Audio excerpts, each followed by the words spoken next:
Agar siz ham biron marta uyda, hech kim ko'rmaganda, ko'z yoshingizni yutib o'tirgan bo'lsangiz, bu hikoya siz uchun. Bugun men sizlarga Nargizaning hikoyasini aytib beraman. Bu haqiqiy hayotdagi voqealardan ilhom olingan, ammo barcha ismlar va tafsilotlar xayoliy.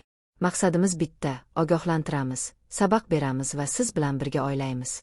Nargiza 47 yoshli ayol, o'rta maktab o'qituvchisi, 3 farzand onasi va 20 yil davomida Komilning rafiqasi. Ular shahardagi oddiy bir mahallada yashashardi. Uy kichik ammo issiq. Stol har doim dasturxon yozilgan. Bolalar tartibli, ta'limli. Qo'shnilar ularga misol qilib ko'rsatishardi. Mana haqiqiy oila, derdi kattalar.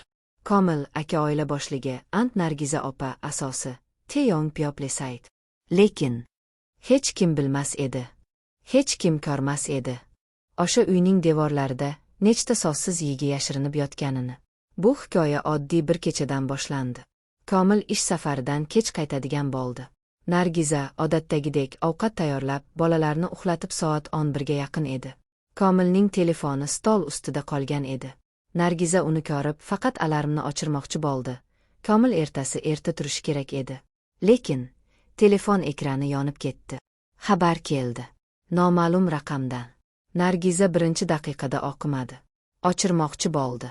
Lekin yurak boshqacha ishlaydigan joy uni to'xtatdi. U o'qidi va o'sha 2 qator matn 20 yilni bir zumda kulga aylantirdi. Xabarda yozilgan edi: kecha juda yaxshi edi. Xotinim bilan uchrashuvim bor, lekin senga doim vaqt topaman. Kutib tur. Nargizaning qo'llari titrab ketdi. U yana o'qidi. Yana bir bor va yana. So'ng telefon qo'lidan tushdi. U devorga suyanib o'tirdi, polda. Oshxona polida. O'sha ovqat tayyorlagan oshxonada.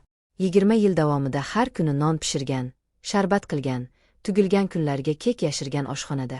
Va yiglamadi ham. Chunki ko'z yoshi ham chiqolmadi. Shunchaki o'tirdi. Va xayolida o'tgan 20 yil bitta-bitta suratlardek o'ta boshladi. To'y kuni Nargiza 27 yoshda edi. U Komilni talabalar davrasida tanigan edi. Komil ishonchli, mulohazali, kamgap yigit edi. Nargiza uning sokinligini kuch deb o'ylagan edi. Ular nikoh o'qishdi. Uy qurishdi. Bir-birini asrashdi. Birinchi yil qiyin edi, pul kam, imkoniyat tor. Lekin Nargiza shikoyat qilmadi. Komil bor, men baxtliman, derdi u. 2-yil, birinchi farzand. Qiz bola. Ismi Shahlo. 3-yil, 2-farzand. Ogil. Ismi Jasur. 13-yil, 3-farzand. Qiz. Ismi Mohira. Nargiza 3 marta tugdi. 3 marta kasalxona yo'lagida yolg'iz kutdi, chunki Komil ishda edi. 3 marta hech nima emas, oddiy, dedi o'ziga. Lekin har safar yolg'iz kutgan daqiqalarda biror narsa qalbi ichida jimgina sinib bordi. Sizga bitta savol bermoqchiman. Agar siz Nargizaning o'rnida bo'lganingizda, birinchi daqiqada nima qilardingiz? Yiglarmidingiz? Baqirarmidingiz? Ketarmidingiz? Yoki jimgina yana o'sha oshxonaga kirib ovqatni istardingiz? Ko'pchiligimiz ikkinchi variant haqida o'ylamaymiz. Ammo hayotda ko'pincha eng og'ir tanlov jimgina turib qolish. Chunki u eng ko'p kuch talab qiladi. Nargiza nima qilganini eshitmoqchi bo'lsangiz, davom eting. O'sha kechasi Nargiza uxlamadi. Lekin Komil uyga kirib dasturxonni ko'rdi. Ovqat issiq edi. Nargiza salomga javob berdi. Gaplashdi. Kuldi ham. Komil hech nima sezmadi va Nargiza biror narsa demadi. Nima uchun? U o'zi ham bilmas edi. Shoyat bolalar uchun, shoyat uyat uchun, shoyat hali ham ishonish istaganidan, yoki balki shunchaki charchagan edi. Kurashishga ham, yiglashga ham, so'rashga ham. Keyingi 2 hafta Nargiza tekshirdi. Telefon chiqish tarixlari, ish safarlari vaqti, kech qaytishlar, sovg'alar, lekin bolalarga emas, boshqa joyga ketgan sovg'alar. Va har kuni biroz ko'proq qiyiqcha yigib, har kuni yuragida bir oz ko'proq og'irlik qo'ndi. Nargizaning eng yaqin do'sti, Dilnoza, sezdi. Nargiza, sen o'zgarib qoldingsan, dedi u bir kuni choy ichib o'tirishganida. Yo'q, hamma yaxshi, dedi Nargiza. Dilnoza uning qo'lini ushladi. Rost gapirsang. Va Nargiza birinchi marta, faqat birinchi marta, ko'z yoshlarini to'xtatmadi. U barchasini aytdi.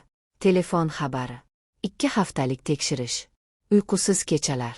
Bolalar oldida kulgani. Dasturxonni yozgani. Dilnoza faqat tinglab o'tirdi.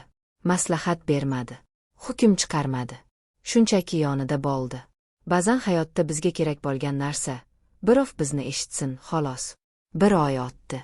Nargiza qaror qildi, Komilga gapiradi. Ammo qanday? Qaysi sozdan boshlaydi? Bolalar eshitib qolmasmi? Uy barbod bo'lmasmi? Shu oylar bilan u yana kechiktirdi. Yana bir hafta, yana 2 hafta. Toki Komilning og'zi bilib qolmadi. Bir kuni Nargiza barcha xabarlarni chop etib, stol ustiga qo'ydi. Hech narsa demadi. Faqat qo'ydi. Va Komil uyga kirib, ularni ko'rdi. O'sha kecha ular 4 soat gaplashdi. Komil inkor qilmadi. Bu yaxshi belgi edi yoki yomon, Nargiza ham bilmas edi. U uzr so'radi. Yigladi. Dedi, men xato qildim. Katta xato. Seni sog'indim, lekin gapira olmadim. Ichimda hamma narsa to'planib ketdi. Men ham adashib qoldim.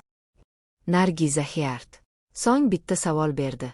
Bolalar uchunmi yashayapsanmi men bilan? Yoki meningmi? Uzoq sukut. Keyin Komil dedi, ikkalasi uchun ham. Lekin seni ham sevaman. Hali ham. Nargiza o'sha daqiqada nima his qilganini so'zlab bera olmaydi. U aytadi, na ishonch qoldi, na nafrat to'liq edi. Shunchaki, boshliq. Ulkan boshliq. Ular ajrashmadilar, darhol. Nargiza bir qaror qildi. Men 3 oy vaqt beraman. O'zimga ham, senga ham. Agar men kechira olsam, davom etamiz. Agar kechira olmasam, to'xtatamiz. Bu eng qiyin qaror edi. Chunki kechirish zaiflik emas, kuch. Ammo kechirish unutish ham emas. Nargizaning hikoyasi yolg'iz emas. Psixologlar va oila maslahatchilari ma'lumotlariga ko'ra, uzoq muddatli nikohlarda ishonch inqirozlari ko'p yillar davomida sekinasta to'plangan muloqotsizlikdan boshlanadi. Ko'pchilik juftliklar bir xonada yashab, yillar davomida haqiqiy suhbat qilmaydilar. Ular bolalar haqida gaplashadi. Uy xarajatlari haqida, mehmonlar haqida, ammo o'zlari haqida, his-tuyg'ulari, ehtiyojlari, qo'rquvlari haqida so'ylamaydilar.